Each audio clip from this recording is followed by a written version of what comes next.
First of all, welcome to the channel and thank you for stopping by. It is a beautiful day on the 18th of August, and I am out for a ride primarily to enjoy the good weather.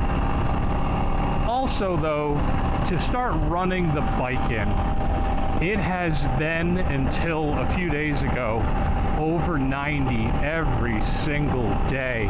And I'm going to admit, my August riding has been next to nothing. I rode yesterday for about 2.5 hours, and before that, I'm honestly not sure I rode in the month of August. It's just been brutally hot when I get out of work. And by brutally hot, I mean so hot that it stays hot after dark. And I am not one to ride after dark. These woods are full of deer. Occasional bear, full of deer. So dusk is pretty much when I call it a night. And it hasn't even been cool at dusk. However, I am a couple of weeks now short of leaving for Tim Fest, the annual Friends get-together in Custer, South Dakota.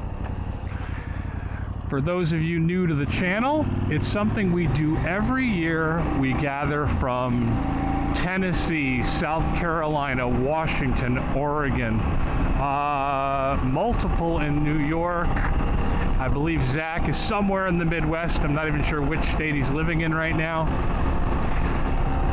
Swabby is in West Virginia, which is, of course, the southernmost northern state. Go Union. And we all get together and we meet in the Black Hills of South Dakota for one reason and one reason only. Tim, VTrack 1963 on Instagram, decided I'm going to ride my motorcycle there, and I'll see if a few other people want to go. This will be the 5th year of us joining him there. So I am trying to make sure that the KTM 790 is running well. Now, given that Lemon, my 2020 790 Adventure R, just got out of the shop a few weeks ago with new cams and the valves adjusted, it theoretically is in good shape. I checked everything else before going into the shop, but it's sat around a while. And since I haven't really ridden it in a month, I'm trying every day that looks like this and has a temperature like 73 that I'm going to get out and make sure the bike is running as well as a 790 Adventure can run. But that got me thinking.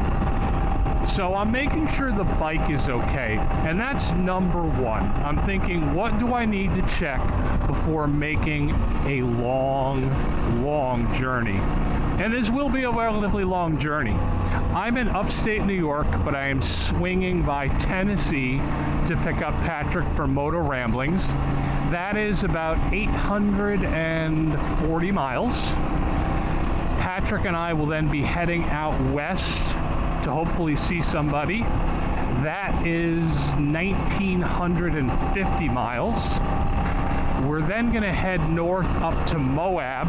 I'm not even sure how many miles that is. I want to say under 500. And then we're going to go north after Moab into the Black Hills, which I believe the last time I did it going from South Dakota to Moab was a 7-hour ride. I'm not sure what the miles were, but it was a 7-hour ride. Then we're going to spend 4 days riding around the Black Hills of South Dakota. Do recommend, is an absolute wonderful ride. And after that, I'll be riding somewhere around 2,800 miles back. So I'm going to be counting on the 790 to do, I would think, at least 6,000 miles. You got it, girl. You can do it. To get me where I'm going and get me back. If there's one thing I believe is the cause of so many motorcycles being on Facebook Marketplace with low miles, is that YouTube has sold people on the idea that riding a motorcycle is not only exciting and entertaining, but it's darn near always exciting and entertaining.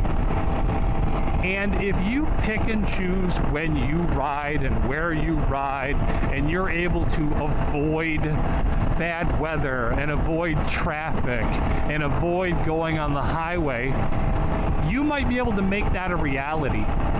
However, if you are traveling a long distance, you lose that level of control.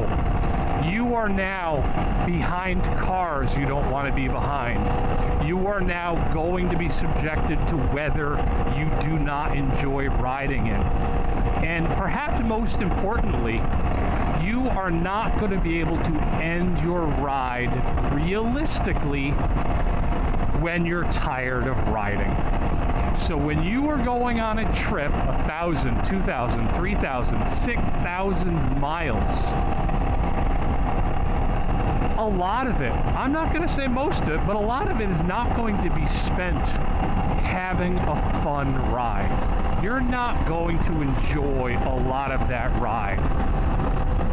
And now that sounds like, well, why, Frank, would anyone go on a ride they're not going to enjoy? And the answer is a few days of a long ride, some of those days, a few precious hours, will probably be the best riding you've ever had up until that point. This is my 5th year going out to the Black Hills in South Dakota, and I have been stuck in rain, I have been stuck below freezing, I have been stuck in 95-degree traffic, having the most miserable hours and days of my ride, or my riding life, getting out there and coming back. Just miserable, make you want to quit riding experience. But that is counterbalanced by the fact that I've never, ever had more fun riding on the road than I have in the Black Hills. And what that means is I'm going to spend a lot of time with a miserable ride, but man, will there be a payoff. Overall, when you get home and you take that gear off and you stare at your bike, you're going to go, that was absolutely worth it. And if you get back and it's not absolutely worth it, well, damn it, get a friend to pick your ride next time, because there are so many awesome places to ride in the United States that you should be able to have an amazing time. Well, I'm going to get back to having an amazing time here on Lemon. So if you stuck around, I appreciate it, and take care.